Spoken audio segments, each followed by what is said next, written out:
ভালোবাসার আর এক নাম ডোডো। এই অবলা জীবটি আমার আজকে ভিডিওটা করব কী করে সেটা আমি জানি না। কথা বলতে গিয়েও যে আমার কণ্ঠ কাঁপছে সেটা বুঝতেই পারছেন।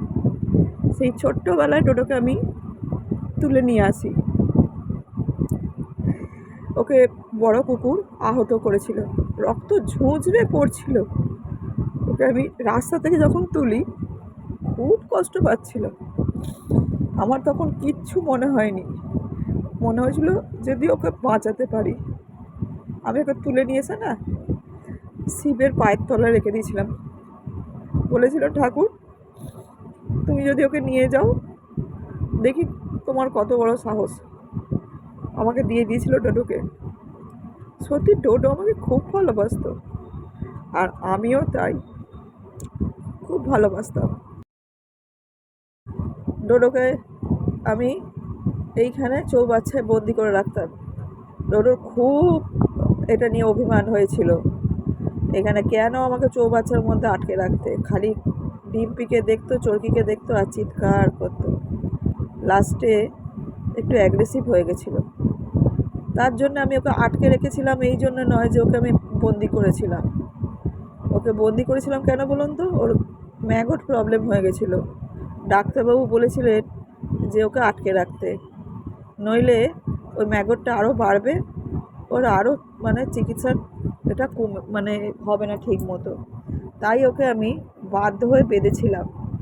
খুব অভিমান ছিল, যখন একদম পুরো শয্যাশায়ী হয়ে গেল, ওর সেলাইন চলতে থাকলো, হ্যাঁ, তখন পর্যন্ত আমাকে বাইট করতে আসতো। খুব রাগ আমার ওপর, আর আমি ওর মাথায় হাত বোলাতাম। আমার সঙ্গে ওর ছেলের সম্পর্ক ছিল। এই সম্পর্কটার ব্যাপারটা হয়তো আমি কাউকে বোঝাতে পারবো না, কিন্তু আমি জানি যে ওকে আমি, আর ও আমাকে খুব ভালোবাসতো। লাস্টে তার প্রতিদান আমাকে বুঝিয়ে দিয়ে গেল জানেন। ওর চিকিৎসা করতে করতে লাস্টে এমনই হয়ে গেছিলো লাস্টে পটি করছিল। হ্যাঁ, সেই জন্যে আমার মাঝে মাঝে মনে হতো যে সবসময় তো ওর কাছে থাকতে পারছি না, বরঞ্চ ওকে আমি ভালো কোনো একটা জায়গায় দিই। এনজিও নয়, একটা ক্রেটস জোগাড় করেছিলাম যেখানে ও থাকবে, ভালো চিকিৎসাও হয় শুনেছিলাম। কিন্তু ও গেল না তো। আপনারা বুঝতেই পারবেন না যে ও আমাকে কতটা ভালোবাসতো। ও এই যে দেখতে পাচ্ছেন, এত রাগ হয়েছিল, এই কাঠপত্রগুলো আমি সব বৃষ্টি না লাগে প্লাস্টিক দিয়েছি মাথার ওপর, তার ওপরও এই কাঠগুলো দিয়ে সাজিয়ে দিয়েছিলাম। ও কি করেছিল বলুন তো, ও এইগুলোকে পুরো সব ভেঙে ফেলে দিয়েছিল তছনছ করে। দেখতে পাচ্ছেন, খাবারের বাটি টাটি উল্টে সব ফেলে দিয়েছিল। আমি ডোডোকে কোনো দিন ঘেন্না করিনি। ডোডোকে আমি সব সময় আগলে রাখতে চাইতাম। ঘরে ঢুকতে বলে বাড়ির অন্যান্য লোকেরা চেঁচামেচি করতো, তাও আমি লুকিয়ে লুকিয়ে যখন পারতাম ঢুকিয়ে দিতাম। তারপর আবার সকালবেলা বের করে দিতাম। আমার একদম রাস্তায় ওকে ছিল না, ও ছিল আমার বাড়ির উঠানটাতে। একটা সোফা ছিল তার মধ্যে। হ্যাঁ, ওর কথা আমার চিরকাল মনে থাকবে, যে ও আমাকে যে কী ভালোবাসার ব্যাপারটা বুঝিয়ে দিয়ে গেল। একদিন সেলাইন দেওয়ার পর এই যে ও বসতে পারছিল, তারপর হঠাৎই দেখলাম শরীরটা খারাপ হতে শুরু করলো। আমার যতটা পারার করেছি, এদিক ওদিক থেকে টাকা চাইতাম জানেন, আমার এত তো পয়সা নেই। একজন মানুষকে আমি খুব বিরক্ত করেছি, তাকে সকাল বিকাল ফোন করতাম যাতে ওর কষ্টটা লাঘব হয়। আমি এদিক ফোন করতাম, ওদিক ফোন করতাম, সারাদিন যেন মাথার মধ্যে ডোডো আর ডোডো ঘুরতো। ডোডো কী করে একটু ভালো থাকবে, এদিক ফোন করছি ওদিক ফোন করছি, কোথায় রাখা যায় ডোডোকে।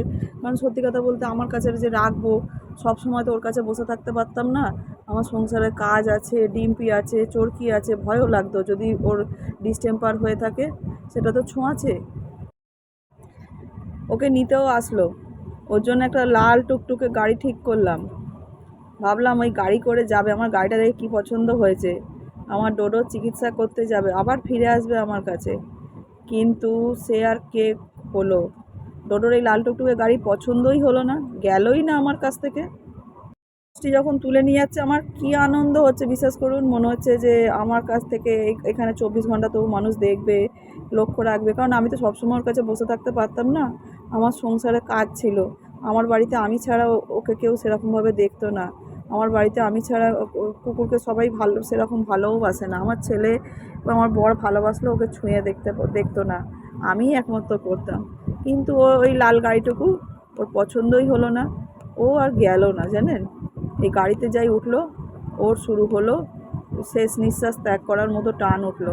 ওর গ্যাস পেন শুরু হয়ে গেল, তারপরে জিভটা গেল বেরিয়ে। ও আমার জমিতে এসেই লাস্টে মরলো জানেন।